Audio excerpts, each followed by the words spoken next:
మేము ఈ కాలనీలో బతుకుతున్నాం, నువ్వు ఈ కాలనీ పైన బతుకుతున్నావు నవీన్లో, అది గుర్తుంచుకోవాలి. ఓకే, ఒక్క నిమిషం. కాలనీ పైన నేను బతుకుతున్నా. నువ్వు కాలనీకి రాకముందుకే 2016-15 నుంచి నేను రియల్ ఎస్టేట్ చేస్తున్నా. 10 సంవత్సరాలు అయిపోయింది ఈ కాలనీలో ఏం జరుగుతుంది ఏందనేది. నువ్వు ఇవాళ వచ్చినావు, నువ్వు ఎప్పుడు కట్టినావు ఇల్లు, నువ్వు చెప్పినావు 4 ఏళ్ళు 5 ఏళ్ళు అన్నావు. దానికంటే ముందు నుంచి ఉన్నా నేను. ఇదే ఊరు నుంచి బస్సులో కాలేజీకి పోయినా, స్కూల్కి పోయినా, ఇక్కడ ఉన్నాను నేను. నువ్వు లేదు, ఏది లేదు, ఆడబెట్టుకోవడానికి కూడా లేదు. శివాన్ని ఇంట్లోకి తీసుకురానియలేదని ఏ విషయం అంటే చెప్తున్నావో ఆ వ్యక్తి నీకు తెలుసు, నాకు తెలుసు. ఆ వ్యక్తి జనాలు అనుకుంటున్నట్టు నేను కాదు, నా ఇంటికి ఎవరు శివాన్ని తీసుకురాలేదు, నా ఇంట్లో కిరాయికి ఎవరు ఉన్నారు, చాలుకోలేదు నా దగ్గర. హిందూ సాంప్రదాయ. ఒక్క నిమిషం. ఇప్పుడు ఒక వ్యక్తి గురించి మాట్లాడాడు, నీకు తెలుసు నాకు తెలుసు అన్నాడు. ఆ మనిషి ఎవరు వెనకాల ఉన్నారు, నువ్వు బ్రీఫ్ చేసిన అంటున్నావు. నేను అడిగిన క్వశ్చన్కి, నేను చెప్పిన మాటకి నువ్వు బ్రీఫ్ చేసినావు కదా ఒక విషయంలో. కానీ కాళ్ళకైతే తెలిసింది కదా నేను చెప్పిన దానికి నువ్వు ఆన్సర్ ఇచ్చినావు కదా, నేను బ్రీఫ్ చేసినా అని. అంటే అందరికి ఆన్సర్ ఇచ్చినావు కదా. ఇప్పటి వరకు నిన్ను అడిగిన లేడు, నిన్ను క్వశ్చన్ వేసిన లేడు. ఈ రోజు వరకు కూడా నిన్ను ఎవరు క్వశ్చన్ వేయలే. ఈరోజు నేను క్వశ్చన్ వేసిన కాబట్టి ఆన్సర్ ఇస్తున్నావు. నిన్ను క్వశ్చన్ వేసిన వాళ్ళు గ్రూప్లోకి వెళ్ళి డిలీట్, సమాధానం లేదు, ఫోన్ రాదు, మెసేజ్ పెట్టినా 11 గంటలకు చూసుకో. నువ్వు పొద్దుగలరా ప్రోగ్రామ్కి రా, అది నువ్వు తెలుసుకొని రా. అడిగితే ఆన్సర్ ఉండదు. పూజలకు వచ్చిన వాళ్ళు ఉన్నారు, పూజలు చేయించినవి ఉన్నాయి, ఎన్నో పూజలు జరిగినాయి మీ దగ్గర ఈవెంట్లల్లో. ఆ పూజలకి ఎవరికి ఏం రెస్పెక్ట్ ఇచ్చినావు, ఎవరికి ఏం మర్యాద ఇచ్చినావు, అది ఏందనేది తెలుసు. అది నీకు కూడా వర్తిస్తుంది. ఒక చనిపోయిన బాడీ గురించి మాట్లాడతలే నేను, దాని గురించి మాట్లాడాను. వాళ్ళ మనోవేదన నేను విన్నా. నేను ఇంటికి తిరిగినప్పుడు ఒక ప్లేస్లో నేను ఒక సందర్భంలో నేను అక్కడికి వెళ్ళినప్పుడు వాళ్ళు పడిన బాధను విన్నా కాబట్టి ఆ వీడియో చేయాల్సి వచ్చింది, ఆ మాట మాట్లాడాల్సి వచ్చింది.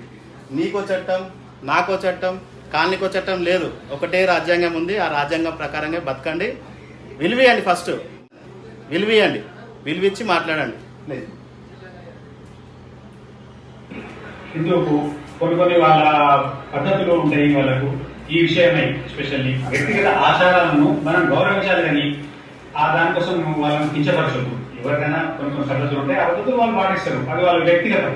దానికోసం వ్యక్తిగత విషయాల్లో అన్నావు కదా, కూడా విమర్శించవద్దు. నువ్వు నేను పోటీలో లేను కిషోర్ కుమార్, నేను పోటీలో లేను.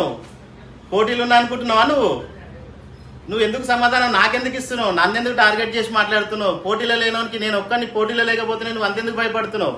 నువ్వు భయపడే విషయాలు అర్థమవుతుంది అందరికీ. ఎందుకు భయపడుతున్నావు?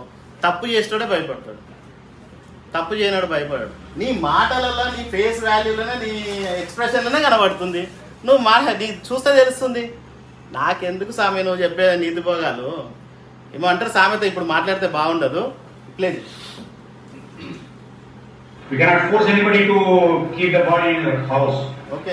ఇంకోటి, ఒకవేళ నిజంగా అక్కడ ఉండే మీరు ఆ టైం లోపల ఇంజనం song పరిచినప్పుడు you would have taken the body to your office and there they would have performed all.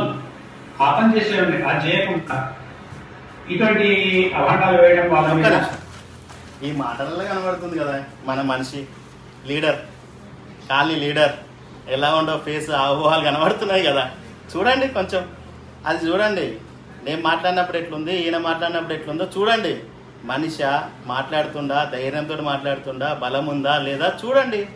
ఒక సామాన్యుడు రాజకీయం చేస్తే ఎట్లుంటుందో ఈరోజు కనబడింది ఖాళీలో. ఎప్పుడైనా అర్థం చేసుకోండి. మీరు అన్ని పిచ్చి పిచ్చి మాటలు మాట్లాడితే ఎవరా ఏదో ఈయన నీకు ఓటేస్తారని నువ్వు అనుకోకు. ధైర్యంతో ఉండి ఎప్పుడైనా తప్పు చేయనోడు ఎప్పుడైనా మాట్లాడతాడు, ధైర్యంగా మాట్లాడతాడు, రుబాబుగా మాట్లాడతాడు. నీ ఆలోచన ఎక్కడుందో, నీ కథ ఎక్కడుందో ఆలోచించు. వ్యక్తిగతంగా ఎప్పుడు ఎవరిని విమర్శించకు. ధైర్యం చేసుకొని మాట్లాడు, పర్ఫెక్ట్గా మాట్లాడు, విమర్శించు. మాకు అవకాశం లేదు, అవకాశం లేకుండా మేము చేసిన పనులు ఉన్నాయి. నేను మాట్లాడాలా వాడిని చెప్పినా కదా ఇప్పటిదాకా కూడా. మాకు అనుభవం ఉంది, మమ్మల్ని గెలిపించండి. అనుభవం ఉండి నువ్వు ఏం చేసినావు అయ్యా? ఏది చేసినా సొసైటీ నుంచి చేయించినావు. సొసైటీని మెచ్చుకో. నువ్వు వీడియోలో సొసైటీని మెచ్చుకో. ఎందుకు మెచ్చుకో అంటే వాళ్ళు చేసిన కార్యక్రమాలు చేయించిన, వాళ్ళతో చేయించిన. గవర్నమెంట్తో నువ్వు ₹1 పని చేయించాలి. 65 లక్షల రూపాయల శాంక్షన్ చేయించినాం రోడ్డు, సీసీ రోడ్డు. మేము వీడియో చేయాలంటే 10 మంది కలిసి మేము వీడియో చేస్తాం. అందరం మా టీం అంతా కలిసి చేస్తుంది. ఇప్పుడు కొత్త ప్యానల్ కాదు, గతంలో మేము అందరం ఉన్నోళ్ళమంతా సీసీ రోడ్, ఓక్ వ్యాలీ స్కూల్ దగ్గర సీసీ రోడ్ 65 లక్షల రూపాయలు శాంక్షన్ చేయించినాం. ఆ కార్యక్రమం తర్వాత మేము ఆ వ్యక్తిని కలిసి ఈ విషయమై కౌన్సిలింగ్ కూడా ఇచ్చినాము. ఇవన్నీ ఇటువంటి కార్యక్రమాలు. మేము వచ్చింది పోటీకి రాలే స్వామి, నేను క్వశ్చన్ వేయనీకి వచ్చినాం. ప్రశ్నించనీకి వచ్చినాం, నీ దగ్గర ఆన్సర్ లేదు, అందుకే మమ్మల్ని మేము యాడ్ చేయలేకపోయినావు. నీ దగ్గర దమ్ము లేదు. యాడ్ చేసి ఉంటే ఆ రోజు నుంచి కాలనీ అంతా చూసేది. నువ్వు గ్రూప్లో 190 130 ఉండే నీ గ్రూప్లో, ఎగ్జాక్ట్లీ తెలియదు నీ గ్రూప్ సంగతి నాకు తెలియదు కాబట్టి